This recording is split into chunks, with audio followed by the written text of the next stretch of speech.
ذوالکفل اوس دا څوک د آیا پیغمبر و او که چیرې یو نیکساري سړی و. دا نور خو اسماعیل علیه السلام ادریس علیه السلام چې کوم و دوی پیغمبرتوب په قرآن سره صراحتا ثابت دی. خو ذوالکفل چې کوم دی د دې کې اختلاف دی. بعضې علما وایي چې پیغمبر و، بعضې علما وایي چې نیکساري سړی و. خو لیکن صحیح خبره دا ده چې داسې کیسه وه چې ذوالکفل یو وار خلیفه جوړ شو د چا د پیغمبر، د هغه نماینده و. هغه نه بعد چې کله هغه پیغمبر مړ سو خدای متعال بیا ذوالکفل څه پیغمبر جوړ کړي. او واقعه داسې ده مختصره درته کومه چې په دغه دور کې یسع علیه السلام چې کوم و دا پیغمبر و. دی ډېر بوډا سو، سپین ږیری سو، باره نور احکام یې نسو بیانولی. باره نو ده وویل زه یو نماینده ځان ته مقرروم، یو نائب. خلک یې سره راجمع کړل او ورته وویله چې زما 3 شرایط دي. دغه 3 شرایط چې هر څوک پوره کولی شي زه نماینده جوړوم. اول شرط دا دی چې ټوله ورځ به روژه وي، دا یو. دویم شرط دا دی چې ټوله شپه به د الله عبادت کوي، دا 2. دریم شرط دا دی چې قهر و غصه به په چا باندې نه کوي. دا چې څوک کولی شي زما نماینده دی. ټول مجلس چوپ پاتې سو. یو غریب سړی راپورته سو، ورته وویل زه کوم. ایوب علیه السلام دغه یسع علیه السلام چې ورته وکتله چې د کمزوري حالت یې وکتله، نو دا مجلس یې په دغه ځای باندې پرېښوی. سبا یې بیا دا مجلس راغونډ کړی، بیا وویله چې زه نماینده جوړوم خپل، خو لیکن زما 3 شرایط دي. دغه 3 شرایط یې ورته وویل. بیا ټول مجلس چوپ سو. بیا هغه سړی ورته پورته سو، ذوالکفل ورته پورته سو، دا شرایط زه منم. اخره دی نماینده مقرر کړي چې څه ته زما نماینده، زما نائب یې، فیصلې کوه او دغه رقم احکام بیانوه او خلقو لره. دغه 3 شرایط ټوله ومنله. د ورځې به روژه و او ټوله شپه به د الله عبادت کې تېرول او چا ته به غصه هم نه کوله، چا ته به قهر هم نه کوئ. شیطان د خپلو دغو ته وویله، د خپل لښکر ته وویل چې واسئ ذوالکفل خطا باسئ او چې کوم وعده یې د خپل پیغمبر سره کړې ده د هغه وعدې نه یې واړوس. یا روژه مه ورباندې نه ساس، یا د شپې بیده کاس، یا څه په غصې موسې اخته کاس. هغه لښکر ورته وویله چې ای ابلیسه، ای زموږ مشره، زموږ سرداره، موږ په ده باندې وس نه دی بر. شیطان ورته وویل زه خپله دا کار کوم چې دې وس بر نه دی. ده به داسې کوله چې د شپې خوب نه و. نو خو غرمه ټیم کې به دی قیلوله بیا کوله. د قیلولې غرمې خوب ته وایي. غرمه ټیم کې به یو څه خوب کوی، نو ټوله شپه ورځ به څه د الله په عبادت باندې اخته و. او د هغه رقم د ورځې یو فیصلې کولې د خلکو، د شپې به د الله عبادت کوی، په روژې کې به اخته و. روژه به یې ټوله ورځ نیوله. غرمې ټیم و چې یو سپین ږیری راغی، دروازه یې وټکوله. دی بیده و، دا ټیم کې بیدېدی، بس دروازه یې وټکول. وایي څوک یې؟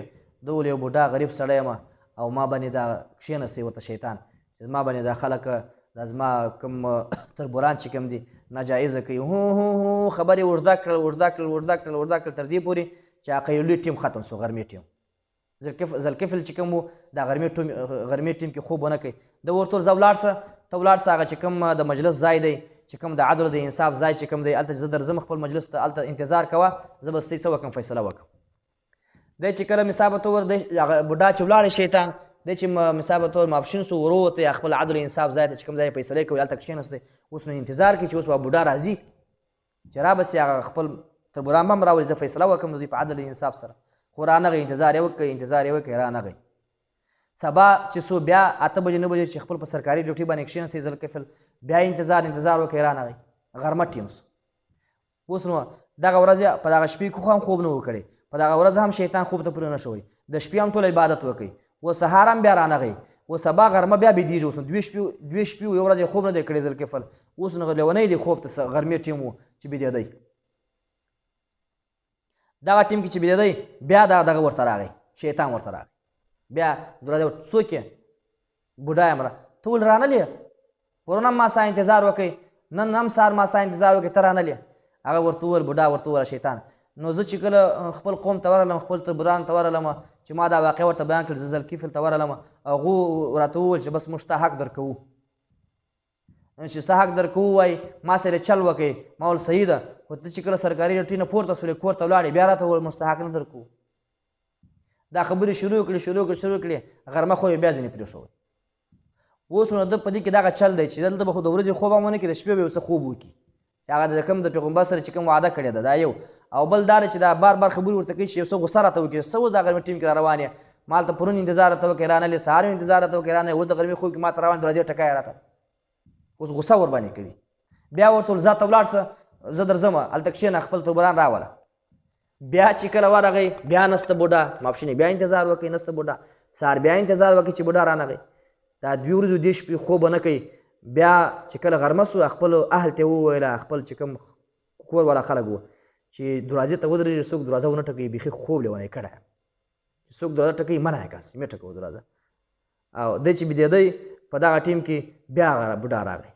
چې بوډا راغی هغه ځوانان هلکان بچیان یې ولاړ ول دروازې کې چې څه کوې دروازه مه ټکوه، هلته پرونی هم خوب نه دی کړی، بله ورځ هم خوب نه دی کړی، شپې هم بعد د ورځې هم روژه، اوس بیا دروازه ورټکوې د خوب یې ویښه.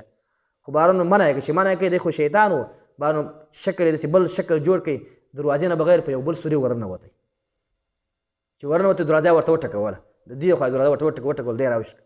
دی چاړه کې ورته ووایي وایي څوک یې وایي زه هغه بوډا یم. وایي په کومه رالې ته؟ دا دروازې خو بندې دي. وایي په کومه رالې؟ بهرنو پوه سو. وایي شیطان یې ته؟ وایي ده ورته وویل شیطان یم. الله ورته مامور کړي چې ورته ووایه اوس نو چې و شیطان یم. نو وایي ما کوشش دا کوئ چې کومه وعده تا خپل د پیغمبر سره کړې د وعدې نه واړومه، او خو لیکن ما کوشش ایله ولاړې په زور ولاړې ولاړې وتښتېدې بهرنو. نو چې وتښتېدې خداوند متعال اوس د هغه ذوالکفل بیان صرف دلته کوي، ولیکن مفسرین پکې اختلاف دي. څوک وایي ښه سړی و، نیک صالح سړی و خپل په. نو ذوالکفل